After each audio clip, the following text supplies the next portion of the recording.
KBS 진주 개국 49주년 기념 특강 도전을 위한 나침반 2부 강연 시작하겠습니다. 이번에 함께할 여러분의 나침반 길잡이는요, 요즘 IT 기술이 발전하면서 빅테크 기업들이 각광을 받고 있습니다.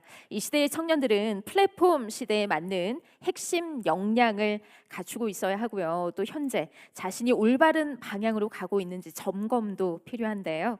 그래서 준비한 두 번째 강연, 플랫폼 시대를 살아가는 지혜라는 주제로 임태건 네이버 클라우드 부사장님께서 강연을 해주시겠는데요. 임태건 부사장님 잠깐 소개를 해드리겠습니다.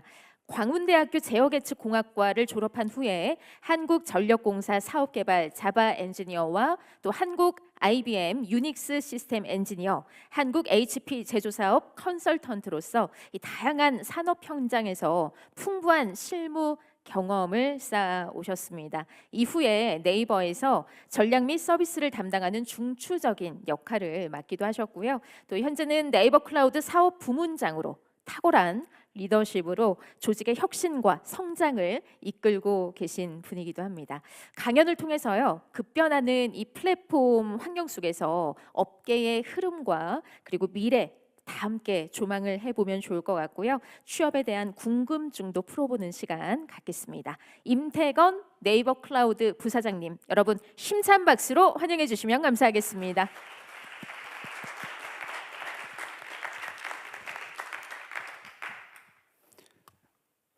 네, 반갑습니다. 이렇게 좋은 데 초대해 주셔서 감사드리고요. 저희가 이제 전 강의에 이어서 저는 이제 네이버 다니면서 느꼈던 여러 가지 상황에 대해서 말씀드리고 이렇게 좋은 시간 갖도록 하겠습니다. 원래 모든 강연의 핵심은 경품 추첨인데 좀 더 남아 계셔가지고 아이패드가 남아 있으니까 꼭 행운의 기회를 찾아가시기 바랍니다. 네. 저는 이번에 주제를 플랫폼이라고 생각을 해서 여러 가지 준비를 하긴 했었는데요. 어저께 지난주 금요일 날 저 인턴 사원들하고 이 주제에 대해서 어떻게 생각하느냐고 토론을 잠깐 했었습니다. 근데 하다 보니까 직원들이 플랫폼이나 이런 내용도 되게 중요하지만 회사가 돌아가는 얘기 또는 나에 대한 이야기 그리고 취업에 대한 걱정들 이런 얘기가 많으니까 그런 걸 좀 많이 할애해서 하는 게 좋겠다 생각이 들어서 목요일 날 주말에 좀 많이 내용을 바꿨습니다. 그래서 그런 내용 위주로 좀 말씀을 드려볼게요. 저는 이제 네이버 클라우드에서 사업이라고 하는 영역을 맡고 있고 여기서는 이제 다양한 서비스를 이제 기업 고객들한테 제공하는 사업을 맡고 있습니다. 그 전에는 말씀드렸던 것처럼 HP나 IBM 이런 글로벌 회사에서 컨설팅 같은 걸 했었는데요. 여기 온 지는 한 19년 정도 된 것 같습니다. 여기 와서 서비스 기획도 해보고 컨설팅 같은 역할도 해보다가 지금 사업을 맡아서 다양한 고객들한테 네이버에서 만든 서비스들을 직접 팔기 위해서 제안도 드리고 계약도 하고 이런 역할을 하고 있습니다. 그래서 그거 관련된 말씀드릴게요. 그래서 오늘의 주제는 무엇을 할까 하다 주제를 다 바꿨어요. 사실 지난주 저기에 네이버 플랫폼의 얘기다 보니까 여러분들이 생각하는 플랫폼과 이제 네이버가 생각하는 네이버가 사는 플랫폼이 뭔지 좀 설명을 잠깐 드리고 그리고 플랫폼에 대한 어떤 속성들 우리가 지금 플랫폼의 세상에 살고 있다고는 하지만 얘네들이 무슨 생각으로 이걸 만들고 여러분들 어떻게 락인시키는지에 대한 말씀을 좀 드렸으면 좋겠고요. 그리고 나서는 이제 직업에 대한 얘기를 좀 잠깐 해보려고 합니다. 인턴 사원들이랑 만져가지고 이런저런 브레인스토밍을 많이 했어요. 그래서 그 내용들을 좀 말씀드리겠습니다.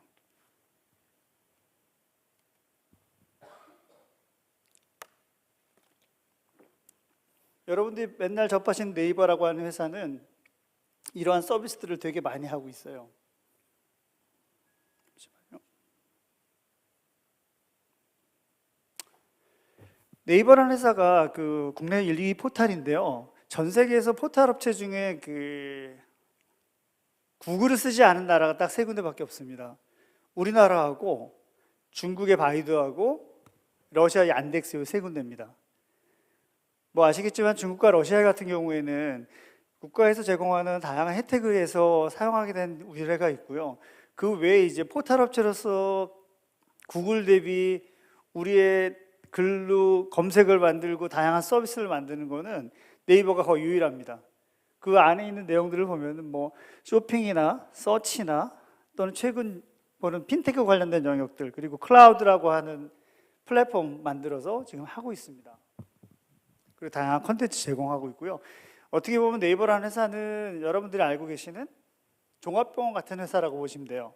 그래서 각각 과별로 숙제도 주고 뭐 하듯이 이런 회사라고 보시면 됩니다. 그래서 그 내용을 보면은 이렇게 수많은 그 서비스들을 만들고 있고요. 이 서비스에 만드는 거는 하나하나가 여러분들 생각하시기에는 만드는 거라고 생각하시겠지만 실제로 하나 만든 다음에 계속 운영을 합니다. 저도 19년 전에 네이버 왔을 때는 저 하나를 만든 다음에 하나의 그 서비스 이후에는 다 아웃소싱 줘가지고 개발 맡기는 줄 알았어요. 근데 그게 아니고 하나를 만들어가지고 계속 유지보수하면서 고객들이 요청을 받아가지고 개발하고 또 덧붙이고 살붙이고 이런 것들을 계속 하는 겁니다. 그래서 실제로는 만드는 것보다 유지하는 게 훨씬 어렵다, 이런 걸 항상 배우면서 저희 서비스 유지하고 있어요. 그리고 네이버라고 하는 회사는 여러분들이 보시는 광고 회사랑 비슷합니다. 이 많은 모든 서비스는 무료로 제공하고 여기서 생성한 데이터를 또 저희가 안에 만드는 UGC라고 하는 유저 제너레이티드 컨텐츠라고 하는 걸 만들고 그걸 또 광고를 하고 검색을 해가지고 돈을 버는, 이렇게 약간 돈을 쓰는 곳과 돈을 버는 곳이 이원화되어 있는 그런 구조의 회사로 생각하시면 돼요. 그 중에서 이제 그 저희가 맡은 부분은 이쪽에 있는 부분입니다. 클라우드라는 걸 만들어서 저 왼쪽에 있는 서비스를 다 관리하고 운영 유지 보수하고 기술적 기반의 어떤 아키텍처링을 제공하고요. 그 외에 요즘 한참 아까 주영석 교수님도 말씀하신 AI 관련된 걸 저희가 직접 만듭니다. 만들어 가지고 이거를 갖다가 유통도 시키고 네이버 서비스 적용하고 그리고 고객들한테 팔고 이런 걸 하고 있습니다.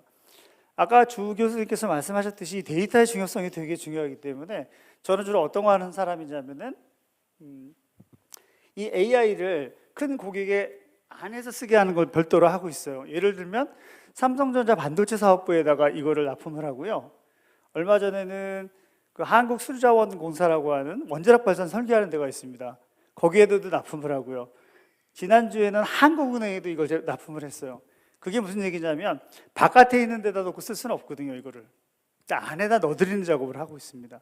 그래서 우리의 기회는 미국처럼 전 세계 상대로 하는 그런 AI와 바로 붙긴 좀 어렵지만 보안도 중요하고 LLM도 중요한 고객들한테 이런 서비스를 제공하는 이런 일들을 하고 있습니다.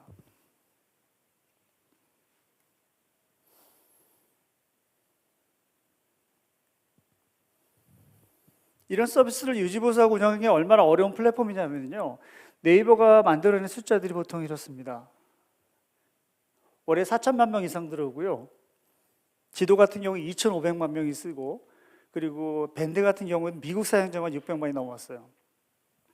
이러한 데이터를 관리하고 유지보수하고 쓰려면은 당연히 인프라 기반 스트럭처와 AI 관련된 데이터들 관리하는 기술들이 필요하고요. 그것들을 기술적으로 융합해서 고객들한테 가치를 부여하는 게 저희들의 일입니다. 특히 이제 이런 대용량 처리를 할 수 있는 회사들이 우리나라 별치 않은데요. 그렇기 때문에 우리의 여러분들 코로나 때 화상 강의로 여기 하셨던 분들 있으셨을 거예요. 아마 고등학교 때 이제 학교 못 가게 하고 화상회 막 하셨잖아요. 그때 인프라를 저희 네이버가 주로 대부분 담당해서 화상회의 교육, 초중고 화상회의 시스템을 저희가 납품을 했습니다. 그래서 이제 주로 케리스하고 EBS를 중심으로 그런 일들을 했었는데요. 그런 것들 여러분들 아마 쓰셨던 것들이 아마 잘 녹아 있었을 겁니다. 그때 이제 저희가 할 수밖에 없었던 이유는 그 대용량 처리에 대한 것들이 점점점 커지기 때문에 이런 것들을 할 수 있는 기반 아키텍처가 저희밖에 없었던 것 같아요.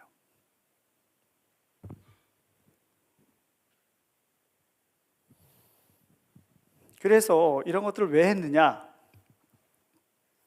여기 아까 이제 주장 안 계시지만 이런 것들을 하나씩 하나라면은 예전에는 어떻게 했냐면요, 기반 기술 하나를 올려가지고 그 위에다 쌓렸어요. 저것들도 옛날에 하나하나의 플랫폼이었는데 이런 것들을 하다 보니까 뭐가 하나 망가지면 이게 무너지는 막 이런 현상들이 계속 발생했고, 그래서 네이버라고 하는 회사는 이런 것들을 more reliable, secure, 점점 더 가상화 작업을 많이 하고 가격을 다운시키는 노력을 했고요. 그것들이 요즘 만들어내는 요즘도 여러분들이 보시는 클라우드 AI에 대한 기술입니다. 그래서 네이버라는 회사는 클라우드와 AI를 저희는 할 수밖에 없었고요. 그런 기술을 가지고 밖에다 파는 일을 하는 사람이 저 같은 사람입니다. 상품화 시켜서. 그래서 이제는 여러분들이 쓰시는 모든 IT 플랫폼들이 전기나 수도처럼 사용하는 시대가 됐어요. 어디 이사 가신다고 해서 우물 파지 않듯이 전기나 수도처럼 꽂아서 쓰고 필요한 만큼 사용하고 필요한 만큼 돈을 내는 시대, 이런 시대 여러분 살고 계신 거고요. 여기에는 반드시 기술 기반의 아키텍처링과 경험이 있어야지 이게 됩니다. 예전에는 기술이 없으면 그걸 사다가 넣었지만 이제는 기술이 없으면 아예 그 시장에 들어갈 수가 없습니다. 아까 주 교수님께서 말씀하셨듯이 자율주행이라는 기술이 없으면 아예 그 시장에 들어갈 수가 없는 거예요. 그래서 요즘은 기술이란 용어와 비즈니스란 용어가 거의 같이 쓰이긴 합니다. 그래서 기술이 없으면 거기 못 들어간다. 그래서 테크놀로지가 비즈니스의 핵심 가치가 되는 시대라고 저희는 생각하고 있습니다. 그래서 미국도 보면은 시가 쪽이 상위 업체 위에 있는 데서는 다 기술 기반의 회사들이에요. 플랫폼 회사들이죠.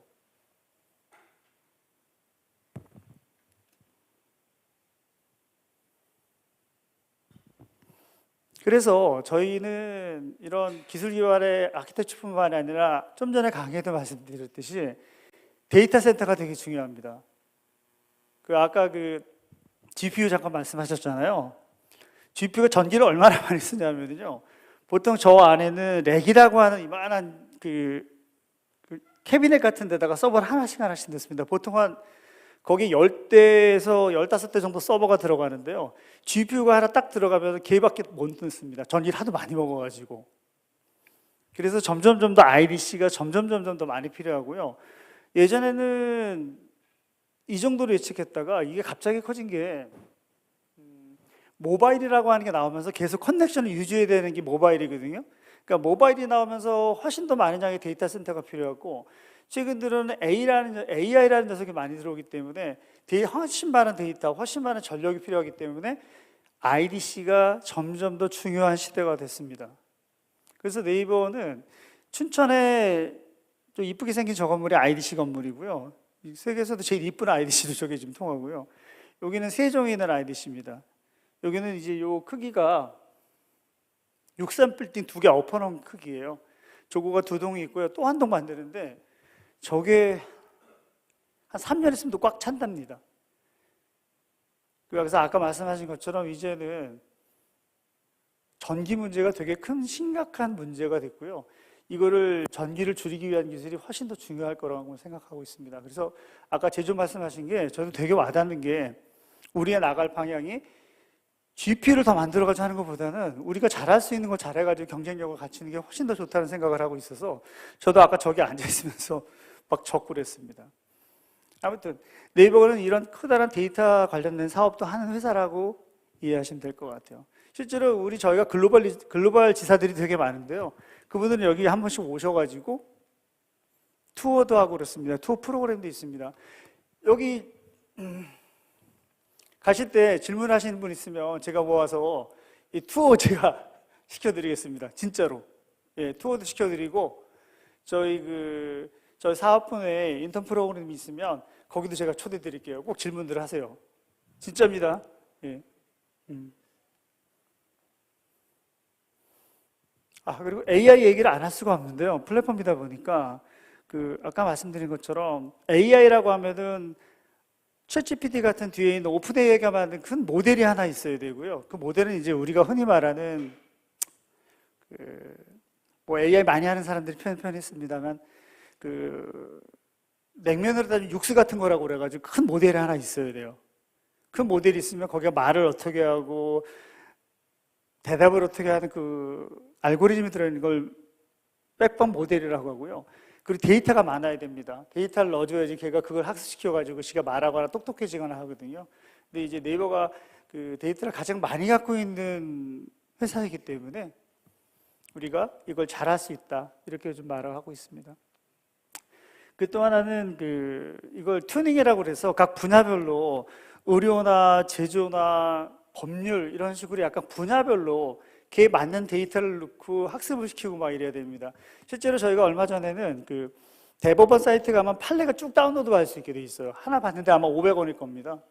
그거를 몇 천만 원 주고 사가지고요, 여기다 학습시키고 막 이렇게 합니다. 그래서 이제 돌아다니는 데이터도 학습을 시키고 돈 주고 사는 데이터도 학습시키고, 특히 우리나라 같은 경우에는 사투리도 많기 때문에 사투리 데이터도 학습시키고 이렇게 합니다. 그래서 오픈 AI나 저희 하이퍼블러 X나 이런 거에 약간 차이를 보시면 요즘은 거의 데이터를 하도 많이 넣기 때문에 서로들 거의 비슷한데요. 대답을 하는 어떤 뉘앙스를 보면은 네이버가 만든 LLM은 약간 블로그나 카페처럼 약간 대답을 해줍니다. 그래서 조금 익숙하다고들 하세요, 요즘은. 그리고 또 필요한 게 이제 인프라스트럭처와 슈퍼앱입니다. 그래서 저희가 요 네 가지를 동시에 할 수 있는 몇 안 되는 회사이기 때문에 이걸 가지고 사업을 하고 있고, 아까 말씀드린 것처럼 국내에는 삼성전자나 한수원이나 한국은행 같은 데 이렇게 넣어드리고요. 그 외에 이제 사우디나 동남아시아나 미국이랑 약간 좀 거리를 두고자 하는 국가에 대해서는 직접 가서 저희가 IDC나 이런 AI를 만들어 드리는 일도 하고 있습니다. 그걸 요즘 소위 말하는 소버린 클라우드라고 그래서 소버린 AI라고 하는 이름으로 밖으로 많이 나가서 사업들을 하고 있어요.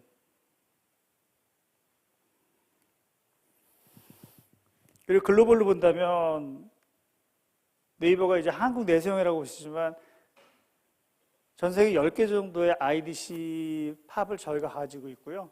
여기를 전용선 2개를 연결해가지고 돌아가고 있습니다. 맨 처음에는 한 15년 전에 미국에 있는 200만, 뉴욕에 있는 200만, LA에 150만 되는 이런 교포들이 네이버를 쓰기 위한 백번 모델로서 이런 IDC와 통신망을 연결해 놨는데요. 이게 기반이 돼서 지금은 여기다가 AI나 클라우드나 각종 서비스들을 위한 글로벌 사업을 하고 있고, 여러분들 알고 계시는 라인도 이 망에서 돌아가고 있습니다. 그래서 저희는 글로벌 사업하는 사업자라고 이해하시면 될 것 같아요. 그래서 저희 소개 잠깐 드렸듯이 네이버와 네이버 클라우드는 일반 사용자를 대상으로 서비스를 제공하고 검색을 보고 데이터를 모아서 품질을 개선하는 회사고요. 이걸 기반으로 기술 기반의 AI와 클라우드와 데이터 센터와 슈퍼앱을 만들어서 기업 고객에게 제공하는 이런 일을 하는 회사라고 이해하시면 될 것 같습니다. 그 중에서 저는 이쪽에 있어 사업을 맡고 있습니다. 사업이라고 하면은 사업 전략을 짜고 상품 만드는 쪽과 협의를 해서 고객들한테 오퍼링하고 돈을 벌고 마케팅을 하는 이런 조직으로 이해하시면 될 것 같아요. 뒤에 나중에 이제 회사가 돌아가는 거에 대해서 그 단어 하나에 대해서 여러분들은 많은 의미를 부여하시는데 실제로 까보면 되게 다르거든요. 그래서 저는 늘 말씀드리지만 경험해보라는 말씀 드리고 싶고, 오늘 주 교수님께서 말씀하신 거랑 거의 비슷한 얘기인데 저도 뒤에 가면 Y라는 얘기를 계속 하게 됩니다. 하다 보니까 그걸 말씀드리도록 할게요.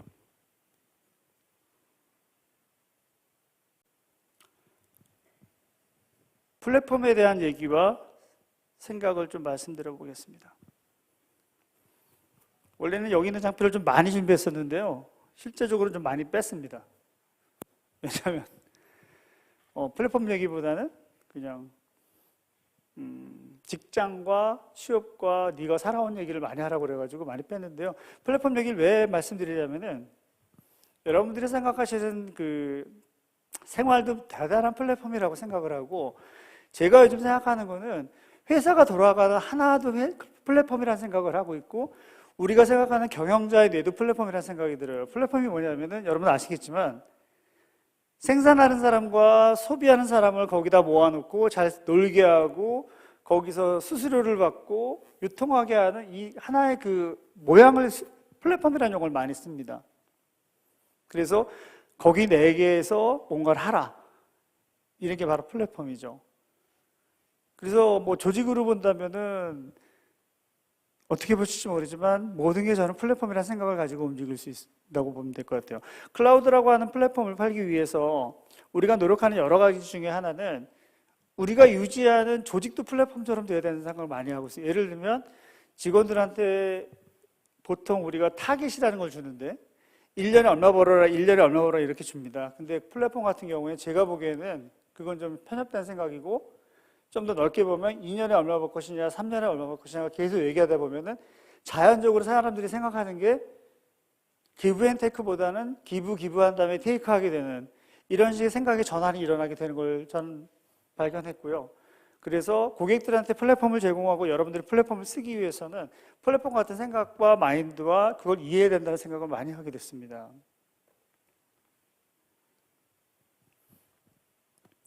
그래서 보통 플랫폼이라고 하면 폴트라고 그래서 그 항구가 있잖아요.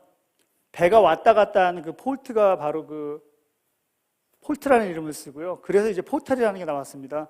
포털이라고 하는 건 저희 같은 회사는 실제로 컨텐츠를 만들지 않아요. CP라고 해서 컨텐츠 프로바이더라고 하는 회사들이 저희한테 물건을 다 줍니다. 지도도 저희가 지도에 써서는 거기 내에 어디서 사오는 거고요. 우리가 보통 말하는 백과사전 DB는 두산 DB에서 사오고요. 이런 식으로 모든 건 저희가 사서 옵니다. 사서 온 다음에 그거를 유통시키고요, 가공해가지고요. 여기서 놀게 만드는 게 그 우리들이 말하는 소위 말하는 플랫폼 비즈니스의 핵심입니다. 근데 우리가 맨 처음에 이제 그 회사를 창업할 때 그런 컨텐츠들이 우리나라 컨텐츠가 너무 부족했기 때문에 UGC라는 걸 직접 만들기 시작을 했고요. 그게 여러분들이 하시는 카페, 블로그, 지식인 같은 게 직접 만드는 데이터입니다. 결국은 그거는 고객들의 의견이 나오는 데이터를 모으는 거고요. 실제적으로 검색하는 대부분의 많은 양질의 데이터는 저희가 사와서 서비스하는 게 바로 포털 비즈니스의 핵심입니다. 그래서 폴트에서 포털이라는 게 나왔고요. 그 외에 다양한 업체들이 이런 유사한 사업들을 계속했고, 그런 것들이 이제 IT 플랫폼이라고 말을 하고, IT 플랫폼의 핵심은 바로 이제 플랫폼입니다. 생태계 중심이.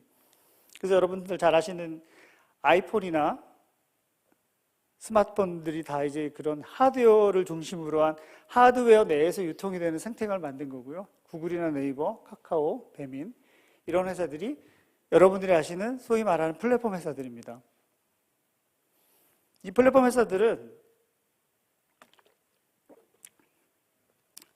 자기들이 만들진 않아요.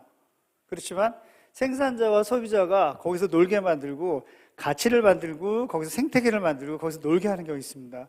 그래서 기술과 규칙을 제공하고 인프라를 제공하고 거기서 부가가치를 만들고 돈을 버는 이런 작업들을 많이 하죠. 그래서 이들의 그 속성을 좀 이해하시면 좋습니다. 왜 속성을 이해하면 좋냐면 여러분들이 아마 어느 회사에 취업을 하시든지 간에 그 회사는 플랫폼과 연관이 되어 있을 거고요. 그 회사의 조직 구조도 플랫폼에 적응하게 되어 있습니다. 그래서 플랫폼 회사의 물건을 팔거나 또는 플랫폼 회사의 물건을 사거나 또는 플랫폼을 만드는 회사에서 여러분들이 아마 취업을 하게 될 가능성이 되게 큽니다. 제도도 마찬가지고 제조를 팔기 위해서 마켓플레이스나 대리점을 열어야 되고요. 우리가 물건을 구매할 때도 마찬가지입니다. 그래서 여러분들이 직업 선택을 하실 때도 이들이 어떤 속성을 가지고 어떻게 이용해야 되고 내가 거기서 어떤 일원이 되어야 된다는 게 사실은 되게 중요하다고 생각을 하고 있어요. 그래서 플랫폼 관련된 거 보실 때는 이렇게 보셔야 됩니다. 여러분들이 플랫폼 만약에 만드실 때 보면은 플랫폼을 처음에 만들 때 돈이 좀 많이 듭니다. 왜냐하면 일단 모아야 되니까요. 그래서 예전이 아니군요. 투자를 많이 받았어요. 투자를 많이 받아가지고 2, 3년 정도 유지해가지고 사용자를 모은 다음에 이걸 가지고 가치를 올리고 더 큰 투자를 받고 그리고 비즈니스 모델을 만들어 사는 이런 일들을 했고요. 또는 원래 하던 사업에서 신사업을 띄워가지고 플랫폼 비즈니스를 하는 이런 식으로 많이 돌았어요. 그래서 초기에 돈이 많이 드는 비즈니스다 이렇게 하시면 될 것 같고요. 아까도 말씀하셨지만 승자가 다 먹는 게임입니다. 이거는 2등까지는 모르겠지만 3등은 좀 힘들어요. 3등은 좀 있습니다. 그래서 그런 반대급부를 반드시 봐야 되는 독식이 락인시키고자 하는 게 있습니다. 여러분들 직장도 마찬가지입니다. 여러분들 보시면은 어떤 이론도 마찬가지일 것 같은데요. 회사는 이 사람이 없어도 돌게 만들려는 속성이 있고요. 개인은 내가 없으면 안 되게 하는 속성이 있습니다. 플랫폼도 마찬가지입니다. 이 플랫폼은 여기서 떨어지지 않게 하려는 속성이 있고요. 개인들은 하나의 락인되지 않게 하려는 속성이 있습니다. 요 사이에서 부가가치와 기회를 보셔야 되고 어떤 회사가 나와야 좀 맞는가 보면은 그 플랫폼을 어떻게 다루는지를 보시면 약간 좀 이해하시기 편할 것 같아요. 좀 이따 말씀드리도록 하겠습니다. 그리고 플랫폼에서는 데이터에 의존할 수밖에 없습니다. 왜냐하면 그 사람들의 행태에 따라서 플랫폼이 규칙을 바꾸거든요. 규칙을 바꿉니다. 여러분들 모두 넷플릭스나 쿠팡이나 네이버 같은 거 보면 자기들이 만드는 규칙들이 있어요. 얼마를 사면 얼마를 할인해주고 뭘 가입하면 뭘 해주고 이런 규칙들을 만드는데 그 규칙들의 대부분은 여러분들이 사용하는 행태 데이터를 모으고 정합니다. 이렇게 하면 이렇게 될 것이다. 이렇게 하면 이렇게 바뀔 것이다. 그래서 그 데이터에 의존하는 것과 그 보안이 되게 중요한 시기가 되었습니다. 거기에 AI라는 녀석이 나왔기 때문에 예측하기 되게 쉬워졌어요. 그래서 모든 플랫폼 회사들은 AI를 도입하려고 하고 있고요. 그 AI를 활용해서 여러분들이 생각하거나 움직이는 걸 좀 더 예측하고 좀 더 거기서 좀 더 많은 유통을 시키기 위해서 많은 노력들을 합니다. 이런 것들이 이제 플랫폼 비즈니스의 속성이고요. 여러분들은 아마도 사회에 나가시면 지금도 마찬가지로 이 B2C 제품을 이용하시겠지만 사회에 나가시면 이 플랫폼들이 돌아가는 곳에서 생산자와 일하시거나 소비자와 일하시거나 플랫폼으로 사업을 하시고자 하는 분들 또는 네이버와 쿠팡이나 카카오처럼 플랫폼을 만들려는 회사에 취업을 하셔가지고 일을 하시게 될 겁니다.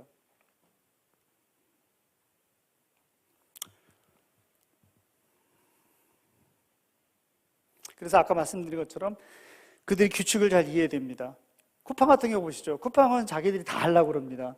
쿠팡이 성공할 거라고 예측했던 분들은 사실은 그렇게 많지는 않았습니다. 이렇게 많은 투자를 받아가지고 이렇게 많은 유통 물류센터를 짓고 직접 만들고 페이를 만들어 돌릴 거란 생각을 하지 않았어요. 그러니까 쿠팡 같은 경우에는 모든 걸 자기 가돌이 넣어서 하겠다는 아주 큰 원대한 어떤 이런 생각을 갖고 했는데 그들이 만든 규칙이 통했던 거죠. 그들이 만든 게 통했습니다. 반대로 네이버는 직접 하지 않습니다. 여러분들 스마트스토어에서 물건 사시면요. 저희도 한 3년 전에 물류센터 지차는 어떤 그 내부 갈등이 되게 많았어요. 가격도 나오고 비교도 다 했는데 저희는 그렇게 하지 않았습니다. 저희는 주로 이제 대한통운과 90% 가까이 계약을 해가지고 거기와 같이 협력하는 방식을 쓰는 거고요. 그래서 그 회사의 속성을 좀 아시는 게 좋습니다. 저희는 다른 파트너사와 협력을 맺어가면서 하나씩 늘려가는 작전을 많이 쓰는 회사고요. 쿠팡이나 좀 더 공격적으로 하는 회사들은 좀 더 다 하는 이런 모습을 취합니다. 그 속성을 이해하시는 게 좋을 것 같아요. 그리고 아까 말씀드린 락인리그와 락인시키지 않는 걸 여러분들이 이해하셨으면 좋겠습니다. 그 락인이라고 하는 거는 여러분들 아시겠지만 거기서 놀아야 돼요. 그래서 쿠팡의 경쟁자는 G마켓이 아니고 네이버라는 소리를 많이 했습니다. 왜냐하면 물건을 검색하기 위해서 네이버 들어가지 말고 쿠팡에 들어와서 검색을 하는 게 그들의 가장 큰 목표였고요. 그렇기 때문에 그들이 OTT 같은 것도 유통을 하고 검색을 하기 시작을 했습니다. 그리고 또 이제 수많은 글로벌 회사들은 전 세계 일대를 상대하기 때문에 우리나라에 맞게 그들을 길들이기 시작을 했고 따라하기 시작하죠. 이건 제가 지우다 말아서 붙여놓은 건데요. 저거 왜 붙였냐면은 글로벌 회사들의 우리나라 매출이 약 저 정도 됩니다. 한국의 매출이 1%에서 1.5% 정도밖에 안 나와요. 그래서 그들이 우리를 위해서 뭔가를 해주겠다는 걸 기대하기는 상당히 어렵습니다. 실제로 제가 전 직장에 다녔던 하드웨어 위주로 했던 HP나 IBM 같은 회사도 전 세계 매출이 1%가 좀 안 됩니다. 그래서 그들한테 우리에 맞게 뭘 한다, 데이터 우리 위해 쓰겠다 이런 걸 기대하기는 어렵습니다. 그러니까 더더욱 락인이 되면 안 되겠죠. 그래서 저희도 이제 글로벌 얼라이언스를 맺는다 하더라도 종속적으로 맺는 걸 되게 지향하고요. 반드시 이제 여기 잠깐도 썼지만 독점은 변절되기 쉬워서 나태해지기 쉽습니다. 그래서 얼마 전에 저희 한수원에 가서 발대식이라고 해서 크게 이제 사장님들 모셔놓고 막 했는데 어떤 기자님이 질문을 하셨어요. KT는 마이크로소프트와 제휴해서 다 바꾸고 그러는데 네이버는 왜 니들이 직접 하느냐 이런 말씀을 하시더라고요. 그래서 되게 공식적이지 않았지만 제가 말씀드린 거는 전라도와 경상도와 싸우는데 일본군을 끌어들 수는 없다. 우리끼리 싸워가지고 거기서 만들어야지. 거기다 왜 우리 걸 다 내줍니까? 우리가 직접 만들고 할 수 있는 힘이 있고요. 우리는 저력이 있는 국가라고 저는 생각하고 있습니다. 그래서 우리가 잘하는 거 지킬 수 있습니다. 네이버 같은 회사가 참 어떻게 보면 참 좀 이상한 회사긴 해요. 제가 좀 잠깐 보면 왜냐하면은 AI는 오픈AI랑 덤비고 있고 클라우드는 AWS랑 덤비고 있고 포탈은 구글이랑 덤비고 있으니까 전 세계적으로 이렇게 빅테크들이랑 조그만 나라에서 조그맣게 해서 버티고 있는 나라가 별로 없거든요. 거의 유일한 것 같습니다. 그래서 여러분들이 보기에는 국내에서 네이버는 되게 크고 여러분들이 보기에는 어떠실지 모르지만 되게 큰 위기의식을 갖고 있고요. 언제든지 글로벌 빅테크한테 종속적으로 되고 뺏길 수 있다는 위기감이 상당히 강합니다. 저희 회사가. 그래서 항상 새로운 걸 추구하고요. 그때 이제 저희가 집적하기보다는 파트너십을 맺고 그렇게 하려고 하고 있습니다. 그리고 여러분들 잘 아시겠지만 요즘에 다 이제 빌려 쓰고 계시죠, 다들. 정수기 같은 거 보면 다 아시죠? 정수기 이제는 뭐 다들 직접 사지 않죠. 근데 빌려 쓰다 보면 실제적으로 돈은 좀 더 들어갑니다. 5년, 6년, 7년 들어가시면. 그래서 쓰실 때 잘 쓰셔야 돼요. 그냥 막 쓰시면은 막 나갑니다, 그게. 그래서 빌려 쓰는 것과 소유하고 하는 것의 차이도 잘 보셔야 되고, 어떤 회사에 들어가시든지 간에 그 회사에서 빌려 쓰는 게 있고 소유하는 게 있습니다. 어떤 건 빌려 써야 되고요. 어떤 건 소유하셔야 됩니다. 그거에 대한 고민을 회사는 항상 하고 있고요. 여러분들이 그 일원이 되셔더라도 그 고민을 같이 한다면은 그 회사가 뭘 원하는지 잘 찾을 수 있고 거기서 중요한 역할을 하실 거라 생각하고 있습니다.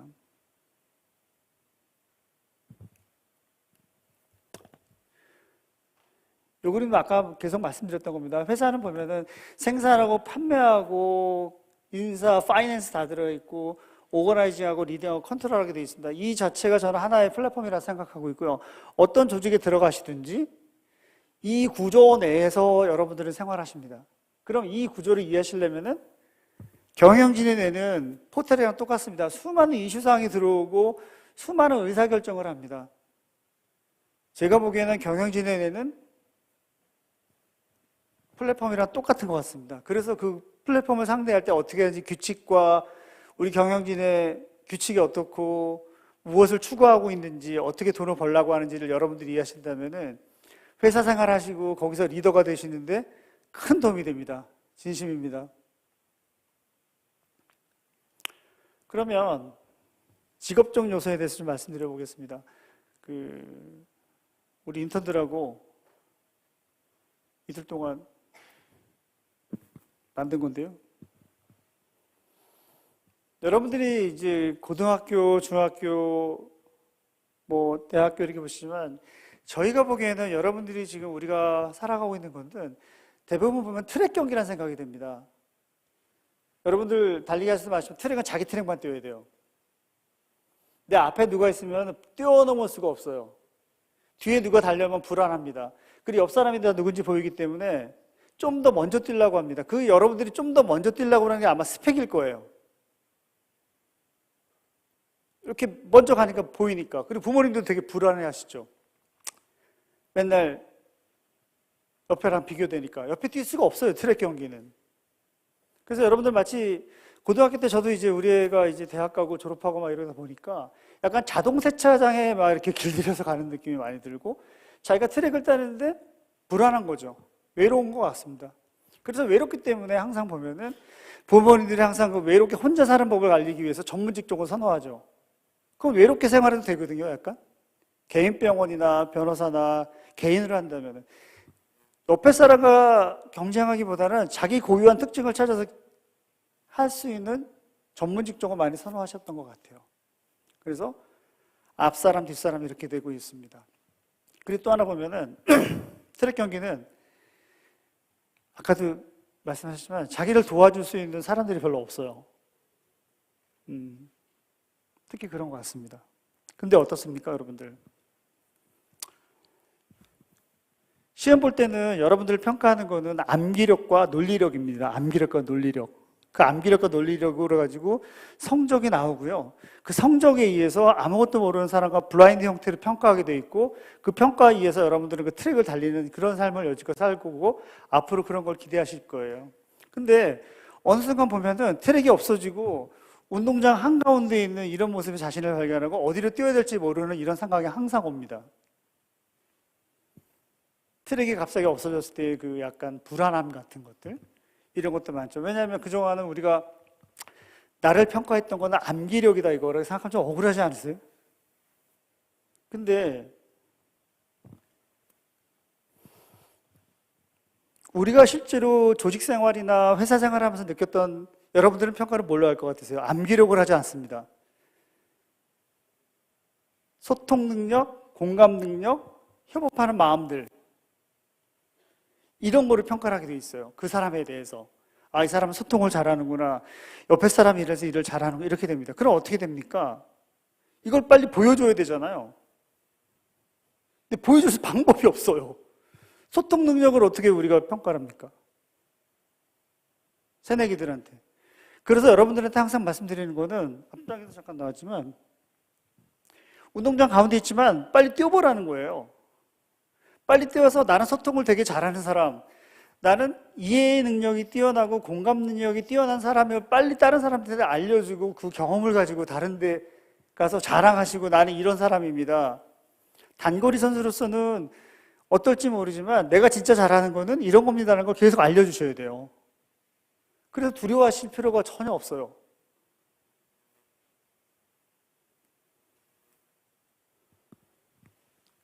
그래서 어느 순간 운동장 가운데 있지만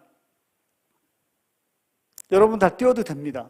제가 저는 신입사원이나 인턴 사원들이랑 좀 시간을 많이 가는 편인데요. 일단 뛰어도 됩니다. 너무 고르지 않아도 돼요. 아주 작은 회사에도 됩니다. 그리고 불안하실 거예요, 여러분들. 잘못된 길이 아니냐. 가운데 있기 때문에, 트랙이 없기 때문에.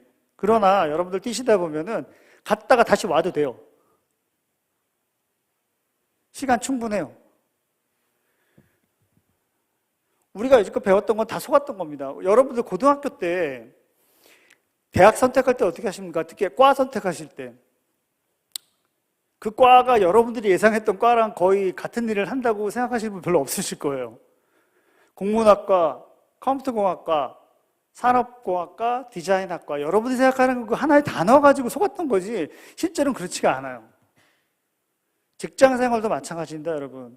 직장생활도 가시면은 여러분 생각하는 기획자, 설계자, 개발자, 여러분들이 생각하는 거랑 많이 다릅니다. 그럼 어떻게 돼요? 갔다 와봐야 됩니다. 빨리 경험하시고, 경험하는 동안에 내가 소통을 되게 잘하고 공감을 되게 잘하고 남들과 협업을 되게 잘한다는 걸 빨리 증명해 내셔야 돼요. 그래야지 거기서 인정을 받고 리더가 될 수 있습니다. 시간 충분합니다. 왜 이 말 제가 계속 하냐면요. 얼마 전에 40대 후반에 후배가 찾아와서 나는 해놓은 게 없고 임원도 아니고 마음이 급하다. 여러분들은 이해하시지 못했지만 40대 후반 정도 되면은 어떻게든 좀 당황합니다. 사람들이 찾아와 술 먹고 얘기하면. 제가 뭐라고 그랬냐면은 인턴들도 마찬가지지만 30대는요 여러분 내가 뭐 하는지 잘하는 걸 찾는 기간이라고 생각하시면 돼요. 30대 후반 되려면 아직 모르셨잖아요. 내가 뭘 잘하는지 찾는 기간이 30대입니다. 그래서 여러분들 그때까지 다 하셨다 돌아와도 돼요. 그리고 이번에 인턴들하고 또 얘기할 때 느낀 건데 40대 그럼 뭐냐? 내가 잘하는 거를 남들이 잘한다고 인정받기는 연결하는 기간을 10년 동안 해야 될 것 같다. 이런 얘기를 많이 했어요. 그 50대는 뭐냐? 그 인정된 내가 잘하는 걸 찾고 나를 인정받는 걸 하나 찾은 다음에 그거 갖고 돈도 벌고 명예도 찾고 그러는 기간이라고 생각했습니다. 그래서 40대 후반에 후배가 찾아와서 난 해놓은 것도 아무것도 없어요. 형님 난 뭐 어떻게 될까요? 라고 했을 때 앞으로 50대가 인정받을 시간이 있는데 왜 이거를 갖다가 이렇게 벌써부터 힘들어하냐. 그런 얘기를 많이 했습니다. 여러분도 마찬가지예요. 30대 동안 내내 찾으셔도 돼요. 트랙을 벗어나서 운동장 가운데 있지만 많은 거 해보시고 경험하시고 찾으셔도 됩니다. 정말 그렇습니다. 그래서 시간 충분한다. 60대를 제가 이제 나중에 주 교수님에게 많이 여쭈면서 점점 더 찾아나갈 생각입니다. 근데 요즘은 모두 다 건강하셔가지고 진짜 AI가 마치 많은 육수를 만들어내서 좋은 맛을 일궈내듯이 진짜 올바른 결정과 현명한 판단은 이런 경험을 가지고 했던 분들이 하시는 게 맞고 그런 분들을 점점 더 존경하고 이런 사회 분위기가 됐으면 좋겠습니다. 저는 그게 맞아요. 그래서 직업선택을 보시면 여러분들 보시면 아시겠지만 결국은 트랙 경기가 아니고 마라톤 같습니다. 트랙 없고요. 뛰다 보면 되게 멀어요. 그래서 남들보다 스펙을 좀 덜 쌌다고 해서 뒤에 늦는다고 해서 절대 상관이 없어요. 마라톤을 한 10분 늦게 출발해도 됩니다. 가다 보면 갈 일이 되게 많아요. 중간에 밥도 좀 먹어도 되고요. 중간에 얘기도 좀 해도 되고 누구랑 얘기해도 됩니다. 그래서 포기하지 말고 끝까지 하면 됩니다. 여러분들 여기 골프 치시는 분 없죠? 오늘 그 되게 중요한 경기가 있어요. 그 마스터즈 경기라고 전 세계에서 제일 유명한 경기예요. 골프로 따지면. 거기 이제 로리 맥길로이라는 선수가 오늘 우승을 했는데 그 사람이 오늘 제가 기차 타다 봤는데 17번 만에 도전해서 우승한 겁니다. 수상소감에 맨 마지막에 5살짜리 딸이 있는데 걔한테 그랬어요. Never give up on your dreams. 그거 3마디 하더라고, 울면서. 되게 감동적이었고요. 여러분들이 가는 그 마라톤의 여정에 있어서 하고자 하는 걸 해보고 트랙 경기를 벗어나서 뛸 수 있다는 생각하세요. 제일 바보 같은 부모들이 마라톤 뛰는데 트랙 만들어 주려고 하는 부모들이 있습니다. 큰일 납니다, 그거. 그러지 마십시오.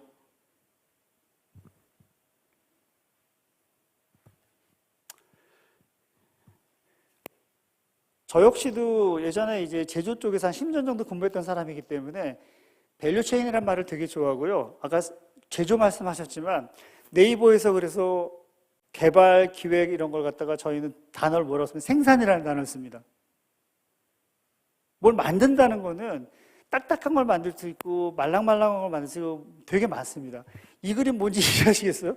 인턴들 보고 만들었더니 이 그림 갖고 왔어요. 이게 지금 무슨 얘기냐면은 직업 선택하실 때 여러분들 만약에 요리사가 된다면 예전에 같은 큰 호텔 같은 데 취업을 하면 어떻게 되는 줄 아세요? 양파만 아마 3년 쓸 겁니다. 양파만. 계속 양파만. 근데 그거보다 좀 작은 회사에 들어가시면요. 양파도 쓸지만 배달도 좀 해야 되고요. 카운트도 좀 봐야 되고 요리도 좀 할 수 있는 기회가 생겨요. 큰 회사라고 무조건 좋다는 게 아닌다는 얘기입니다. 양파만 무조건 쓰지 말고 자기가 경험할 수 있는 거를 많이 할 수 있는 회사를 찾아라. 그리고 나서 그 경험을 가지고 소통 능력과 공감 능력을 인정받아가지고 자기가 하고 싶은 걸 하는 게 좋다. 저는 이 말씀을 꼭 드리고 싶어요. 그래서 네이버나 삼성전자나 이런 회사들도 대부분 신입사원 들어보면 3년 이후에 이직률이 상당히 높습니다. 되게 좋은 회사라고 들어왔는데 결국은 우리도 운영회사이기 때문에 엑셀만 가지고 3년 동안 해요. 블로그에 카페에 들어오는 많은 사용자들이 들어와서 많은 의견을 남기거든요. 그럼 그거 취업하고 정리하고 스펙 만들어내는 게 그들의 대부분의 일입니다. 그러니까 좀 약간 실망을 하죠, 대부분들이. 그래서 표정이 이렇게 바뀌는 걸로 우리 인턴들이 아마 그 LLM에서 그림을 그려온 것 같아요. 그래서 양파만 3년 쓰지 마시고 여러분들이 잘하는 거를 보여줄 수 있는 것을 잘하라. 그러려면 어떻게 된다? 밸류체인이라고 해서 밸류체인은 뭐냐면 물건을 만들기 위해서는 구매하고 기획하고 생산하고 마케팅하고 세일즈하고 유지보수하고 재고 관리하는 이 전체를 밸류체인이라고 그래요. 이런 것들을 모든 걸 경험할 수 있는 그곳을 찾아서 경험하고 자기 밸류를 찾고 하는 게 훨씬 더 좋다. 이런 말씀을 드리고 싶습니다. 그래서 저희는 서비스 개발회사이기 때문에 서비스 개발하는 거에 대한 밸류체인이 이렇습니다. 맨 처음에 기획을 하고요, 디자인하고요, 데이터베이스 설계하고 API 붙이고 바인딩해서 코딩하는 겁니다. 그래서 프론트엔드는 여러분들 하시는 웹페이지를 개발하고요, 백엔드는 서버와 도메인 쪽을 개발하고 이런 식으로 합니다. 그래서 배포까지 하는 게 이제 우리가 만드는 서비스 개발의 저거예요. 자동차 같으면 기획 디자인하고 샤시 설계하고 타이어나 이런 거 붙이고 샤시 쪽과 엔진 쪽이 나눠지고요. 그 위에 갖다 붙이는 내장, 외장 붙이고 이렇게 합니다. 그리고 또 이제 그 다음에 이제 북미로 갈 거냐, 뭐 갈 거냐 해서 호기 관리라고 하는 것도 하고 다양한 것들을 많이 하는데 대부분은 이렇습니다.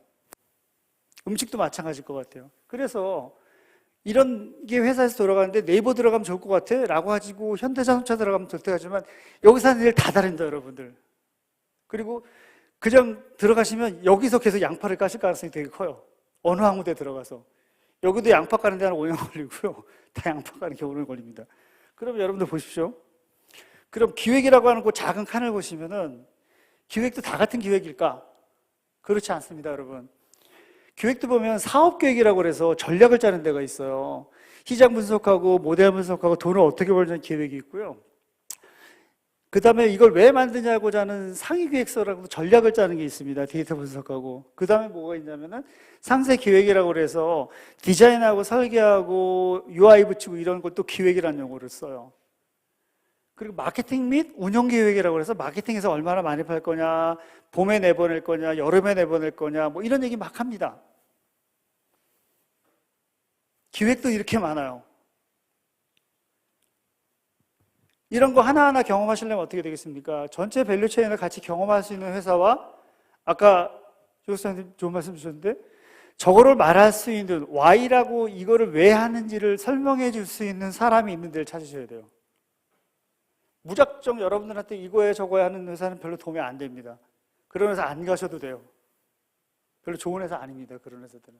그래서 요장패서 하고 싶은 얘기는 이거였습니다. 저는. 밸류체인 내부 플랫폼을 경험하자. 그러려면 솔직히 말씀드리면 너무 큰 데는 그닥 도움이 되지 않습니다. 저희가 지금 네이버가 전체 한 6,000명 되고요. 저희 회사가 한 2,500명 되고 저희 조직이 한 200명 되는데요. 대부분 경력사원을 뽑았는데 대부분의 경력사원들은 대기업 출신들은 솔직히 말씀드리면 거의 없습니다. 실제로 제가 면접을 한 1,000번 정도 받더라고요. 네이버 들어와서. 왜냐하면 신사업하고 뭐 이런다 보니까. 실제로 일을 잘하고, 저 사람이랑 같이 일하고 싶다. 이런 사람들의 대부분은 그 밸류체인을 하나하나 경험하진 않았지만 전체적인 흐름을 알고 거기서 내가 밸류를 보일 수 있는 걸 찾아내는 사람이 정말 뽑고 싶은 사람이었고요. 그렇게 하다 보니까 대기업 출신들이 별로 없는 거예요. 여러분들 그걸 이해하시면 좋을 것 같아요. 그래서 수요와 공급, 생산, 유통의 가치를 만드는 부서를 찾아야 되고 아까 주신부터 똑같이 했는데 그런 경험을 나누어지는 사람들을 적극적으로 찾아야 됩니다. 그리고 Y를 공유하는 회사와 사람들을 찾아야 됩니다. 대부분의 회사 가시면요 Y 잘 얘기해 주지 않아요.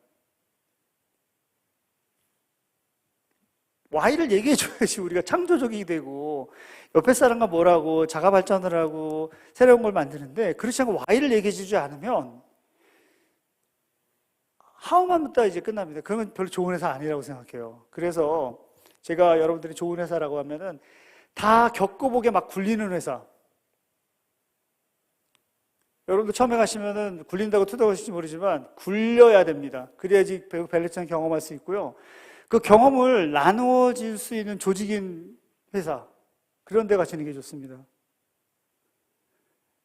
사일로가 너무 심해서 우리 것만 하자 남한테 알려주지 말자 심지어는 어떤 조직은 딴 사람한테 메일 보내는 것도 검열하는 조직 되게 많아요. 요즘 메일 보낼 때 조심해라 일 커진다 뭐 이러면서 그러면서 별로입니다. 그리고 Y를 공유해 줄 수 있는 선배가 있는 회사 이런 회사 찾으셔야 돼요. 그래서 막 굴리고 공유해주고 Y를 계속 설명해 줄 수 있는 적당한 크기의 회사 너무 크지 않은 회사 저는 그런 회사가 여러분들이 찾아야 할 좋은 회사라고 생각합니다.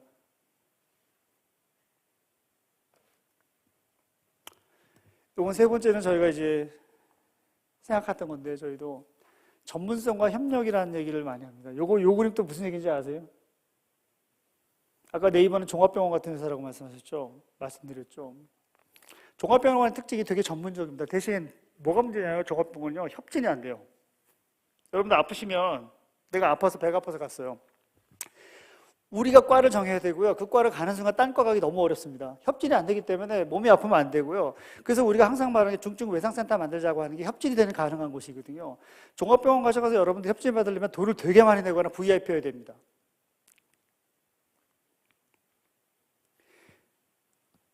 요즘 플랫폼 세상에서 우리가 바라는 인재상은요. 종합병원에서 협진이 가능할 수 있는 구조를 만들어내는 리더가 되어야 된다고 저는 생각합니다. 전문성이 점점점 강조되고 대량 생산화되기 때문에 다른 쪽을 봐지 못하게 하는 이런 여러 가지 일들이 있어요. 그러나 그렇게 해서는 요즘 같은 세상에 AI가 이렇게 많은 왜냐하면 이제 대량 생산 체계는 AI가 대신 다 해줄 거기 때문에 그 자체가 큰 메리트 없습니다. 요거 LLM으로 생성한 그림입니다. 이거 뭔지 아세요? 이거 제가 무슨 말 하려고 했는지 아십니까, 이거? 김치찌개 10,000그릇 끓이려면 어떻게 되냐면요. 김치 담당하고요. 두부 담당이 나눠져 있어야 돼요. 저 사람은 계속 두부만 해야지 김치를 생각하면 안 됩니다. 김치 담당은 김치만 하는 거예요, 이 사람은. 이렇게 돌아가게 돼 있어요. 이렇게. 그러나 모든 조직과 회사는 김치찌개를 갖다가 10,000그릇 끓이더라도 이러다 부대찌개 10그릇 들어옵니다. 반드시 그렇게 돼 있어요. 그러면 부대찌개 하면은 이 사람들 10그릇인데도 불구하고 무슨 짓을 하냐면은 소세지 담당을 정해요. 소세지 담당을. 소세지 담당 정하고 햄 담당 정하고 그럼 비엔나 소세지는 햄이야 뭐야 이런 거 막 싸웁니다. 그게. 그러다가 날 셉니다. 그래서 자기 일은 막 하지 않고 돌아다니다가 어떻게 되냐면 각자 자기 일은 열심히 했는데 맛은 되게 없는 음식이 나오기 시작을 합니다. 그게 실질적으로 되게 만연해 있고요. 대부분의 회사가 고민하는 부분이 여기에 봉착하게 되어 있습니다. 종합병원인데 협진이 전문성이지만 협진이 안 되거나 찌개를 많이 끓이다 보니까 작은 그릇 하나 만들어도 아레나를 정하다가 맛이 없는 음식을 계속 많이 만들어내고 이렇게 하다 보면 고객한테 외면당하고요. 글로벌 빅테크들은 머리가 좋기 때문에 저거에 일관시킨 맛을 우리한테 중독시켜놨기 때문에 거기에 따라갈 수밖에 없습니다. 구조적으로. 그래서 이런 것들을 조심해야 된다는 거가 필요합니다. 그래서 우리가 보통 이제 여러분들 캠핑을 가시면 캠핑하실 때 그냥 가지 않으시잖아요. 갈 때 어떻게 합니까? 너는 돼지고기 가져와라, 너는 물 가져와라, 쌀 가져와라 이런 대화를 하잖아요. 전문성을 키우지만 반드시 아까 시험에 나오지 않는 소통 능력과 공감 능력을 증명하실 수 있는 그런 리더가 되셔야 됩니다. 그거 없으면은 재앙이 일어납니다. 무슨 재앙이냐면 캠핑 가서 쌀만 다 갖고 온다든지 물만 다 갖고 온다든지 삼겹살만 갖고 오는 일이 발생해요. 그래서 여러분들이 증명해야 될 거는 전문성과 협진, 10,000그릇과 10그릇, 캠핑 가서의 소통 이런 것들을 여러분들이 경험하시고 실력 발휘할 수 있는 걸 찾아서 하면 됩니다. 늦지 않습니다. 30대 내내 하셔도 돼요. 앞으로 15년 넘게 남으셨을 거예요. 여기 계신 대부분들은. 아마 20대 중반이실 거기 때문에 갔다 와도 됩니다. 전혀 문제 안 됩니다.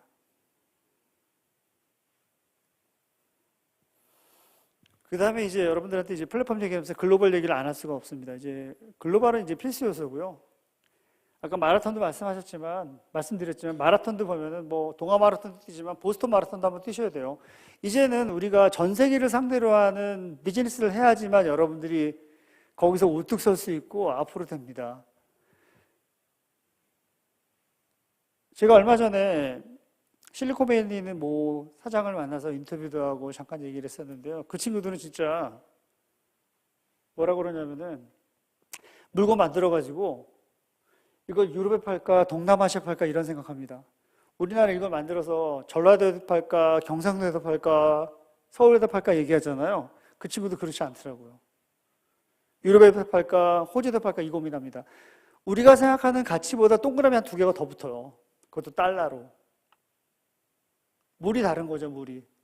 근데 이제는 플랫폼 세상이기 때문에 우리가 해외를 나가지 말라는 법이 하나도 없어요. 돈도 별로 안 들어요. 언어도 적당히 해결할 수 있고요. 나갈 수 있는 기술도 다 기반이 마련되어 있고요. 그거를 할 수 있는 투자처도 지금 다 있습니다. 그럼 여러분들은 아까 말씀하신 것처럼 두려움 없이 포기하지 말고 하고 싶은 거 계속 하면 돼요. 중간에 하지만 않으면 하게 돼 있어요. 17번 만에 우승했대잖아요. 할 수 있습니다. 그러니까 하시면 됩니다. 그리고 그때 이제 네이버 같은 한국 회사랑 같이 나가셔도 돼요. 이거는 좀 말씀드리고 싶어요. 꼭 글로벌 사업하면 글로벌 사업자랑 같이 해야 된다는 이런 강박이 좀 있으신 것 같아요. 여러분들은. 그렇지 않습니다. 글로벌을 나가는 한국 기업이랑 같이 하시면 됩니다.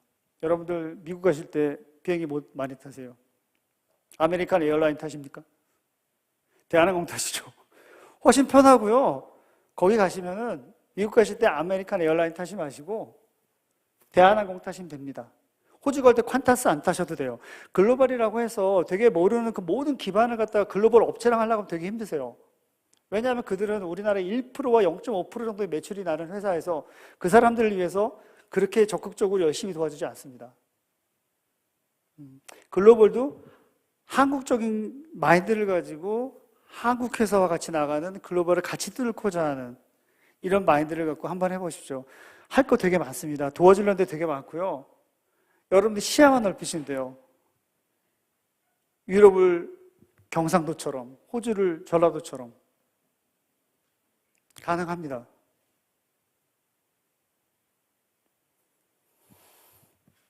그렇습니다. 이게 미국 애들이 볼 때 미국 지도고요. 미국 가운데 놓고요. 옆에 있는 전 세계를 상대로 장사합니다. 전 세계를 상대로. 요즘 주변에 아마존에서 장사하시는 분들 혹시 주변에 계시는지 모르겠지만 제 요즘 주변에는 그 퇴임하신 형님들이 아마존에서 사업하시는데 어떻게 하시냐면요.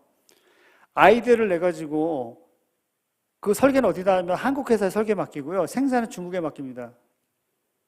그럼 저가에 살 수 있어요. 그리고 판매는 미국에다 아마존에 보내요. 그럼 아마존에서 마케팅까지 해주고 CS까지 다 잡아줍니다. 판매는 어디냐면 전 세계 상대로 다 해요. 되게 멋있지 않아요? 그러니까 아이디어만 있으면 할 수 있습니다. 그러니까 그 엣지, 그게 아까 말하는 우리의 경쟁력이라고 생각하고요. 우리나라 되게 작지만 할 거 되게 많고요. 포기하지 않고 달리면 됩니다. 여러분들 이미 저도 마찬가지고 실패를 경험한 선배들이 너무나게 많기 때문에 그 하고자 하는 의지만 있으면 그 실패의 경험담을 나눠드릴 선배들 무지 많습니다, 여러분들.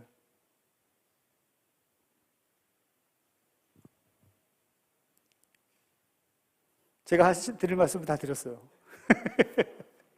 그래서 제 얘기 드리면서 뭐 질문 같은 거 좀 받아볼까 하고 했는데 아까 보니까 질문이 거의 안 나와서요. 혹시 진짜 질문 있으세요? 없으시면은, 네.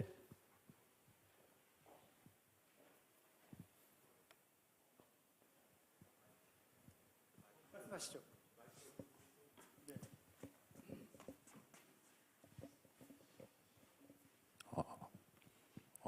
컴퓨터공학과 4학년 조승현이라고 합니다.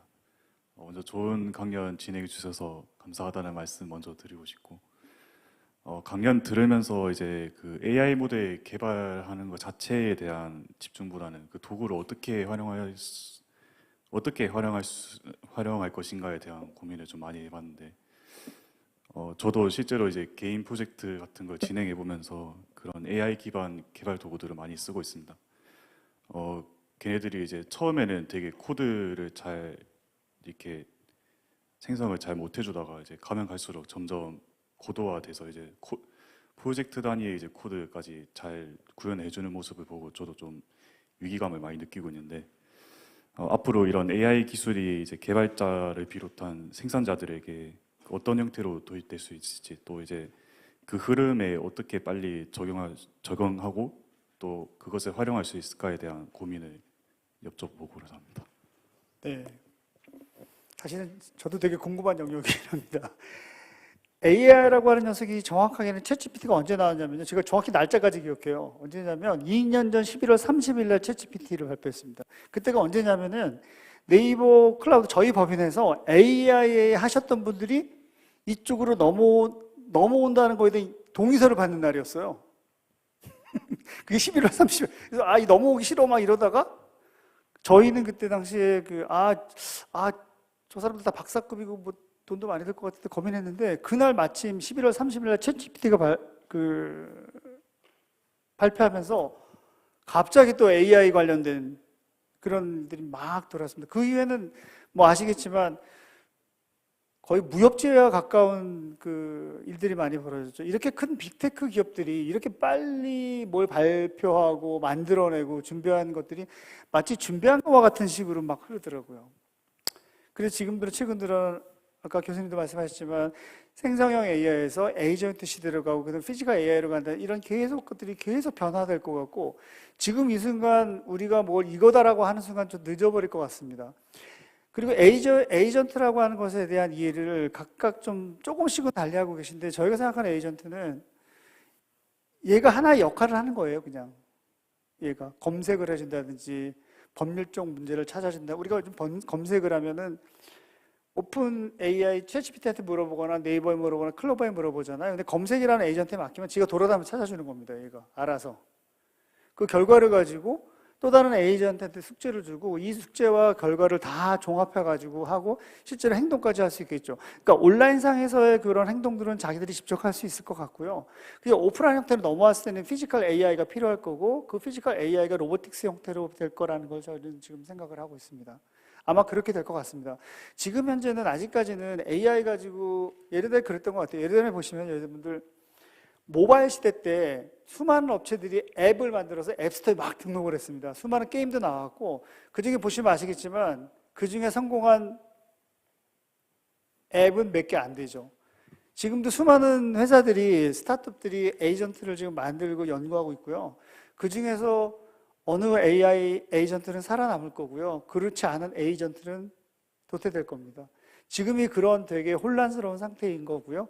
그걸 여러분들이 아까도 말씀하신 드린 것처럼 트랙 경기 벗어나셔가지고 이것저것 해보시죠. 이것저것 제안하시고. 그럼 이제 그게 바로 이제 여러분들이 생각하는 AI 세상이 될 거고, 그렇다고 사람이 줄어들지는 않을 겁니다. 여러분들 인터넷 세상이 되면 옛날에 종이가 없어진다고 그랬어요. 종이 훨씬 많이 있습니다, 지금. 왜냐? 컨텐츠가 그만큼 풍부해졌거든요. 컨텐츠 자체가 기회가 급수적으로 늘었기 때문에 프린트하는 종이양은 훨씬 더 늘었어요. 근데 우리 예전에 20년, 30년만 해도 인터넷 나오면 페이퍼리스라고 그래가지고 종이 안 쓴다는 얘기 맞고 그랬어요. 그렇지 않습니다. 여러분들이 해야 될 역할과 임무는 훨씬 많아질 겁니다, 아마. 네. 네. 여기 학생부터 받겠습니다. 예. 네, 부사장님께서 직업 고려하실 때 어떤 과정을 거쳤는지가 궁금해가지고 혹시 알려주실 수 있을까요? 제가 다시 못 들었어요. 부사장님께서 직업 선택을 하실 때 아. 어떤 과정을 거치셨는지. 직업 선택할 때요? 그 약간 예상 질문이었는데요. 사실 예상 질문이었고 또 하나 예상 질문이 뭐였냐면 하는 데서 실패 사례도 없었냐 뭐 이런 예상 질문이 좀 있었어요. 예. 같은 얘기를 같이 말씀드리겠습니다. 그러니까 저 같은 경우에는 실패했다는 생각 잘 안 하는 것 같아요. 무슨 얘기냐면 그 집사람이랑 어디 가잖아요. 근데 집사람은 되게 아주 세세하게 이렇게 계획을 세웁니다. 어디 휴게소 가서 뭐 먹고 어디 들려가서 뭐 사진 찍고 고속도로 타고 갈 거냐 뭐 할 건데 저 같은 경우에는 대부분 큰 것만 정해요. 일단 이렇게 일로 갈까 절로 갈까. 그러니까 중간중간에 뭘 하더라도 실패했다 생각을 안 하는데 집사람은 가다가 그거 안 하면 이제 그 잘못된 거예요. 이거 안 갔다고. 그러니까 그런 차이가 있는 거예요. 그래서 보통 이제 그 직업 선택할 때 이제 MBTI 같은 것도 약간 비슷할 것 같긴 한데요. 모든 걸 이제 꼼꼼해서 계획대로 하는 것도 좋지만 어느 정도 큰 방향성을 정해놓고 트라이 앤 에러를 하는 것도 되게 좋았던 것 같습니다. 그래서 저는 직업 선택할 때 뭘 했다기보다는 아까 말씀드린 것처럼 이걸 실패를 두려워하고 했던 것 같고요. 또 하나의 그 생각은 아까도 말씀드렸지만 저는 약간의 제 나름대로 저기 있어요. 회사에서 선택받지 말고 내가 회사를 선택한다.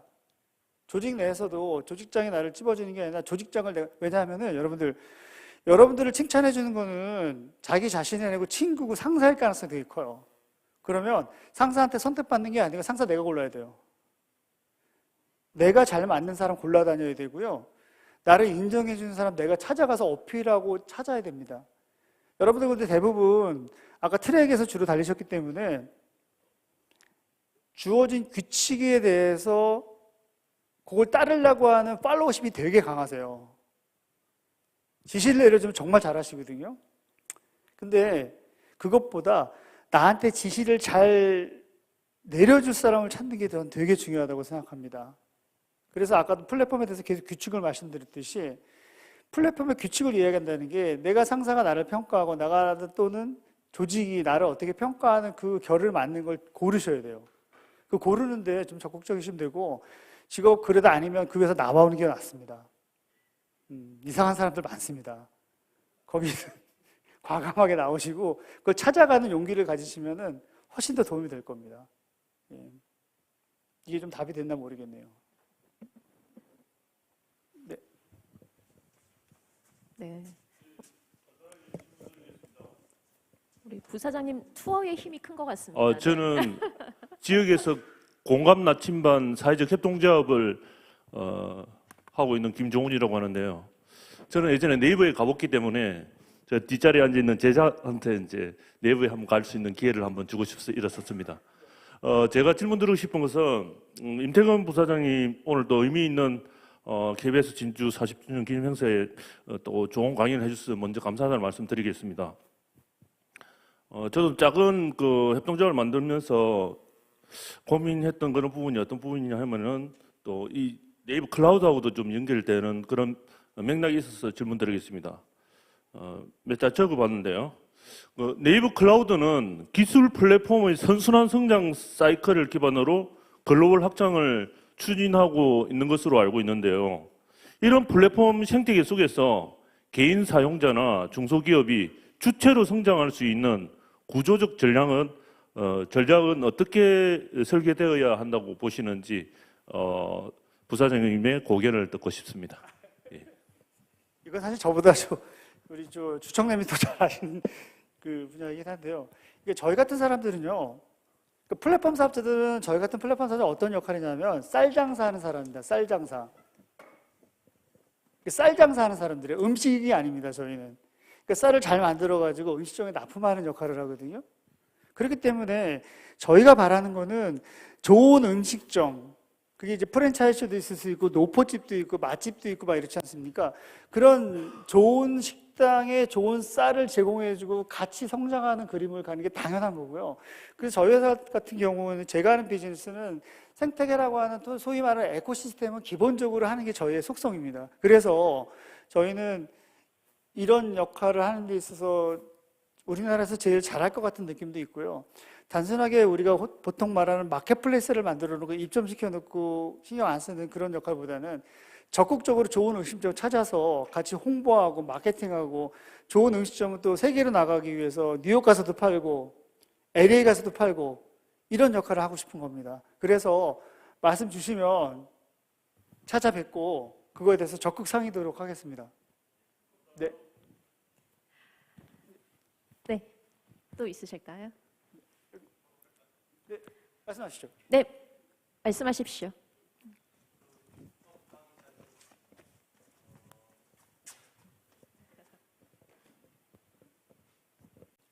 저는 그 경상대에서 이번에 사학과 1학기 석사 과정을 밟고 있는 한상민이라고 합니다.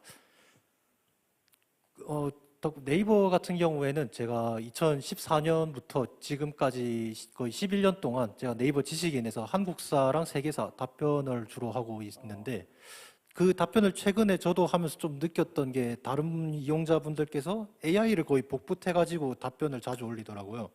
그래서 이번 강의도 좀 들으면서 생각했던 게 항상 우리가 뭐 인문학을 정말 중요하다는 건 대부분은 다 알고 있지만은 그거를 뭐 상업적인 연결 부분이라던가 아니면은 지금 빠르게 전환되고 있는 4차 산업혁명에서 적용을 할 수 있는 실질적인 방법에 대해서는 대부분 조금은 제시하기가 좀 어렵다고 저는 생각을 하고 있거든요.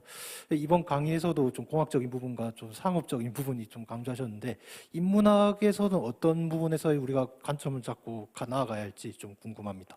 이상입니다.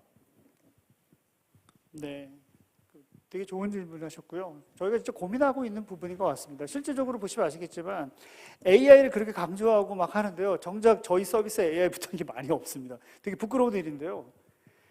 그 전에 생성했던 저희가 앞전에도 말씀드렸지만 저희가 외부에 있는 컨텐츠를 사다가 유통하는 그 포털 업체를 성장을 했는데 정확히 우리가 창업한 지 24년 됐는데요.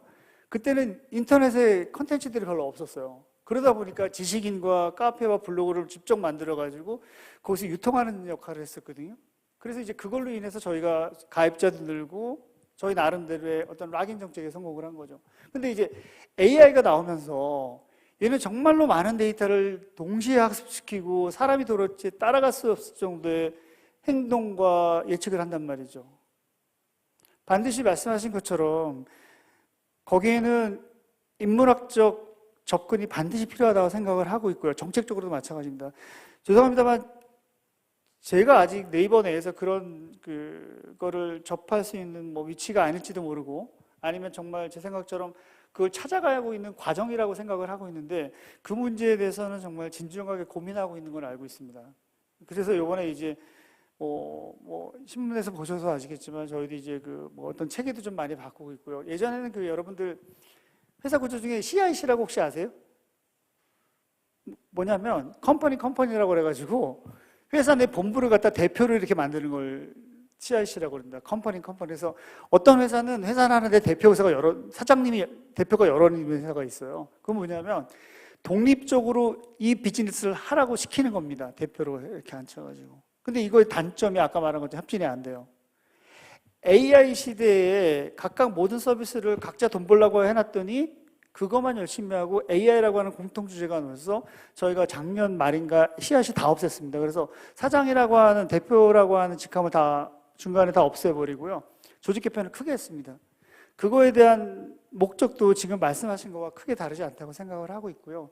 그걸 통일되는 모습을 저도 좀 기대하고 있고 여러분도 서비스가 좀 더 업그레이드 될 걸 저도 지금 기대하고 있습니다. 네. 그 정도로 답변해야 될 것 같습니다. 지금 말씀 주신 내용에 대해서는. 네. 네, 또 질문 있으신가요? 마지막으로 그럼 한 분만 더 질문 받도록 하겠습니다.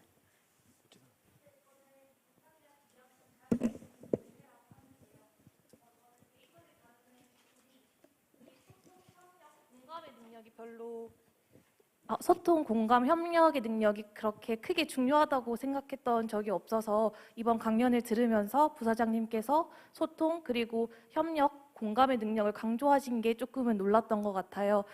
그래서 데이터를 다루고 유통하는 이런 네이버 클라우드의 직군이 어떻게 그 능력과 연결이 되는지 조금 더 자세히 이야기를 들어보고 싶습니다. 제가 아까 말씀드린 거는 특정 영역이라기보다는 모든 영역이 그렇다고 생각을 하고 있습니다. 여러분들이는 아까 제가 말씀드린 기획이라고 하는 여러분들이 특히 이제 제가 신입사원들이나 인턴들을 많이 만나면 제일 많이 듣는 기획이라는 단어였어요. 기획자가 되고 싶다. 거기다 아까 보면 거기 데이터 기획도 마찬가지거든요. 데이터를 핸들링하는 기획 이런 거 있잖아요. 그러니까 기획이라고 하는 것도 되게 다양한 영역에서 존재하고 그렇듯이 우리가 생각하는 거랑 다를 수도 있고 되게 공통적인 것도 있습니다. 근데 그 중에 하나 공통적인 게 모든 영역에 있어서 공감 능력과 소통 능력과 협력에 대한 건 반드시 들어갑니다. 보통 우리 말씀하셨듯이 저 사람 일 되게 잘해라고 하는 사람들은 대부분 그 세 개를 되게 잘하는 사람일 거예요. 암기력이 높다고 저 사람 일 잘하는 말은 절대 하지 않습니다. 근데 여러분들 여지껏 암기력을 평가받으셨어요. 억울하지 않습니까? 이거? 그걸 잘하는 걸 여러분들이 빨리 가서 경험하시고 증명해내시면 돼요.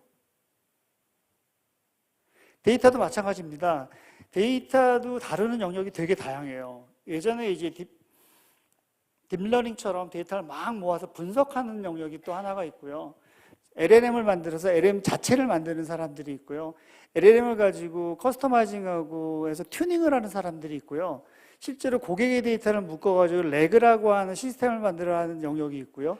이렇게 데이터를 다루는 영역도 되게 다양합니다. 그래서 직업 선택을 하실 때 나는 진짜 LLM을 진짜 만들고 싶어 라고 하는 쪽으로 생각하면 그쪽으로 조금 공부하시면서 소통하시면 되고요.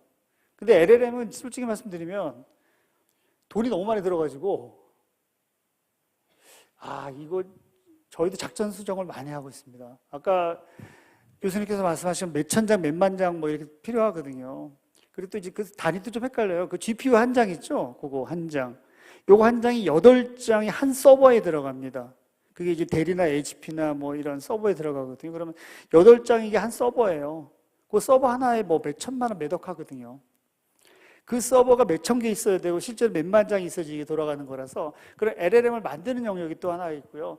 저 같으면은 그거 만드는 영역보다는 그걸 활용하는 영역을 좀 하는 것 같습니다. 여러분들 이제 컴퓨터공학과 하실 것 같으니까 말씀드리면 옛날에 데이터베이스 있죠. 옛날에 데이터베이스는 오라클, 사이베이스 이런 회사들 있잖아요. 데이터베이스, RDBMS를 직접 만드실 필요가 없는 거예요. 거기 데이터를 넣고 아키텍처링 하고 데이터를 다루는 걸 해야지 DBMS를 만드는 설계자가 되겠다는 것과 그 안에 데이터를 넣어가지고 활용하겠다는 좀 다르잖아요. 그래서 저는 오히려 활용하는 쪽에서 더 기회가 많을 거라고 생각을 하고 있습니다. 그래서 데이터를 활용하는 쪽에서 소통하시고 알아주는 사람을 따라가시고 Y라고 하는 선배를 찾아가지고 말씀하시면 반드시 좋은 결과가 있을 거라고 생각합니다. 네. 네, 궁금증이 풀리셨나요? 네, 고맙습니다. 우리 경상국립대학교 학생들과 시민 여러분들께서 적극적으로 참여해 주셔서 이 시간이 더 빛났던 무대였던 것 같습니다. 우리 임태건 네이버 클라우드 부사장님에게 여러분 다시 한번 큰 박수 보내주시기 바랍니다.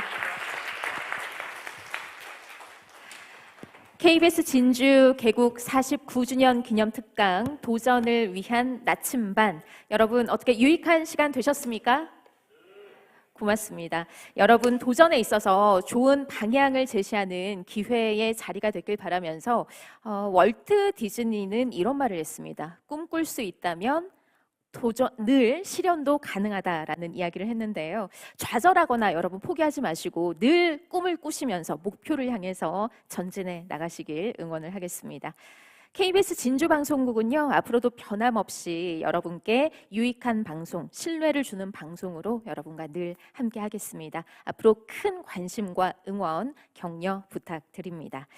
KBS 진주방송국이 주최를 하고 한국남동발전 주식회사, 경상국립대학교, 중소벤처기업진흥공단과 함께한 진주 KBS 개국 49주년 기념 특강이었습니다. 도전을 위한 나침반 여기서 마무리하겠습니다. 함께해 주신 여러분 고맙습니다.